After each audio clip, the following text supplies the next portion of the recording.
Сая кішкентайынан балет өнерін жақсы көретін. Үлкен театр ғимаратына қараған сайын жүрегі ерекше толқитын. Ол сахнада билеп жүргенін елестететін. Жарық шамдар, көрермендер және әсем музыка. Бір күні жаттығу кезінде бір ғажайып болды. Сая айнала бергенде зал іші жұлдыздай жарқырап кетті. Қарапайым айнасы бар бөлме ертегідегі сахнаға айналды. Сая қорықпады. Ол жүрегімен биледі. Бірақ әр арманның өз сынағы бар. Сая сәл сүрінді. Сол сәтте бәрі тоқтап қалғандай көрінді. Алайда ол қайта тұрды.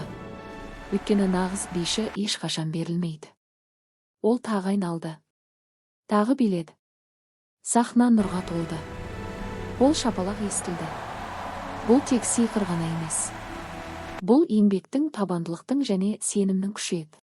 Көзін ашқанда Сая қайтадан жаттығу залында тұрды. Бірақ енді ол бұрынғыдай емес еді.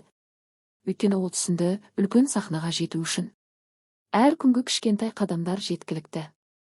Ал армандар шын жүрекпен сенсең, міндетті түрде орындалады.